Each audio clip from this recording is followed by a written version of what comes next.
and they take me to ball games on Sunday because I always played ball. The best ball I played was in the Army, actually. But anyway, and so um, um, so I got to know that because my skin was different, I was going to have a better life than they did. I mean, they knew it too. I learned that when I was 14, 15. So I was always sensitive.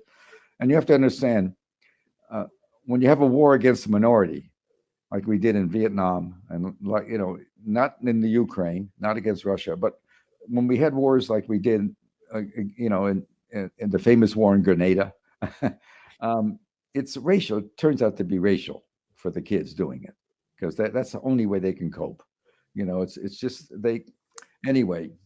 And so I grew up and I worked part-time, and when I graduate, I got a ride to school. University of Chicago. I was a smart kid, and we sold everything. My mother finally moved to California. I have a brother too who took care of her.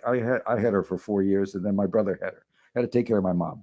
I had older sisters who were married and split as soon as they could, and so I came up not from the Harvard Crimson or the Yale Daily News. I come up from a kid from nowhere. If you remember John R. Tunis, his wonderful books, The Kid from Tompkinsville, about a kid who played center field as a 19-year-old rookie for the Dodgers. Anyway, I came up, and in 69, I'm sticking two fingers in the eye of a president, Nixon, newly elected, right in his eye. And am I in the gulag for it? No. I'm fame, fortune, and glory. I won every prize, Pulitzer Prize, all this stuff. And so I'm not knocking America. I'm just knocking these guys' version of America because that's not the right America. Oh, and look, I agree. Why hasn't anybody in your office sent me that article? When you're done, have somebody send me an email and I'll give you my just make a PDF of those pages. I want to read that stuff. Yeah, I knew who he was, the guy who wrote it. Look at just to show you some of the articles we've been writing in the magazine. This is the cover. We sent it to you. That's after your article came out. Who blew up the Nord Stream pipeline? We will bring an end to it. I promise you. We quoted Biden back in September. These are just some of the articles, one after another. We've been writing. It's so interesting you say that because nobody's asked that question yet of the president in a news conference. And 4 days, it blew up on the 26th. And I think look, I'm not in Joe's mind. And well, if you're not in Joe's mind, you'd be out of your mind if you were in Joe's mind. I just mean by that, I don't know. I know what his deputies do. I know what Blinken and Nuland and Sullivan know. They applauded the overthrow of the government and the May overthrow in 2014. They orchestrated it. We know all that. Yep. And we know they're dead set. And we had a Secretary of State, Blinken, go to China after delaying because of a balloon. He delayed visiting China because of a balloon. An F-22 shut it down. Yeah, I know. We wrote about it. Yep. It's like $400 million or something to do. And you know what the pilot did? There you go. There's the cover. Oh, yeah. Up goes the weasel. You guys are wild, man. Yeah. So who reads you? What's your circulation? Oh, no, we have it. It's an international magazine. At one time, I used to be on Oprah, The Today Show, Good Morning America. I used to be on everybody. And I have best-selling books, Trends 2000, Trend Tracking. And I got I didn't know that. I didn't know that. Yeah, they blacklisted me when I said what would happen with the Afghan war. And you said you're from the South, South Chicago. By the way, I lived in Chicago for 7 years. Where? Depends on where, buddy. Well, I was up in Evanston, but I worked in the city. Come on. All right. I'm just saying. But I'm a Napolitano that grew up in the Bronx. I grew up on 47th Street in the South Side. Yeah, it's a whole different trip. Public school. We played against the Catholic school 2 blocks away. We played on every sport against them, and it was always bloody. I'm talking about we played touch football, tackle football with no equipment. And we played basketball with elbows in the mouth every time you went up. And it was really, Chicago's very gritty. It's a great, and by the way, Chicago's become, I hate to say it, Daley started it. I mean, it's become an amazing city. and it's got all these racial problems, but at least they look at them. And it's got that lakefront that they did a spectacular job on. But um, but they're losing it on the shooting stuff, aren't they? Yeah.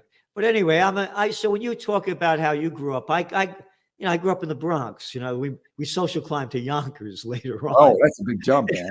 But so I understand what you say, because we didn't, our daddies, like these other guys, we're not born on third base, and so we have a different passion of life because we're fighters, and we had to fight our way up to get where we are. As I say, it's Harvard, Princeton, Yale, bullets, bombs, and banks. As George Carlin said, it's one big club and you ain't in it. And that's the club in control. So when you say this isn't about not liking America, it's about our loss of the America that we used to love so much. Well, it's there. It's still there, but it's funny you mentioned George Carlin, because he should be required viewing. Although he offends a lot of people. He does a thing on the church that doesn't help anything. But anyway, he was a genius. Look, I was in, for $2 to cover, $1 cover, you could go listen to the best jazz in the world, Miles Davis and for there's a place called on 46th Street, you could go hear I'm serious, you could hear everybody, Condito, and you could also go listen to Lenny Bruce, talk about how God is merchandising, what's for sale this week, and for all the priests to push. It was just awful but funny, and he of course was coked up anyway. And you also could get anything you wanted back then. We called it Mary Jane. Yeah. Well, I covered police in Chicago as a kid for the City News Bureau, which is the old crime business. And you learn a lot of the cops. There was two things they would do, but I worked night shifts, and they would come in, and they'd be pretty nice if they had a little extra stuff. They caught some dope, but they throw a bag at us, and they used to always give us the 8mm porn movies. We could watch those on the camera. This is back in the 60s, 61. And so when you do that, the only thing you couldn't do in Chicago is you couldn't report on crooked cops, of which there were plenty. And you couldn't report about the cops and their deals with the Giancana mob on West Street, the big play street. So I learned early on, it was a tyranny, really. I mean, I learned about censorship right away as a kid reporter. You couldn't do it. If some guy at the cop station up in the near north side of Chicago, where all the bars were and the play places were, if they reported some guy that had 11 bullet holes in him as a traffic accident, forget about it. You can't go and say, "What do you mean traffic accident?" That was a mob hit. I grew up in that world too. I mean, I knew about the mob. Yeah. And it ended up, one of the things I did for the New York Times after the war was over, I did a 6 months with a wonderful reporter named Jeff Girth on a guy named Sidney Korshak that ran the mob in Chicago, and that was about as much fun as putting your head in a foxhole or climbing into it. I got more death threats.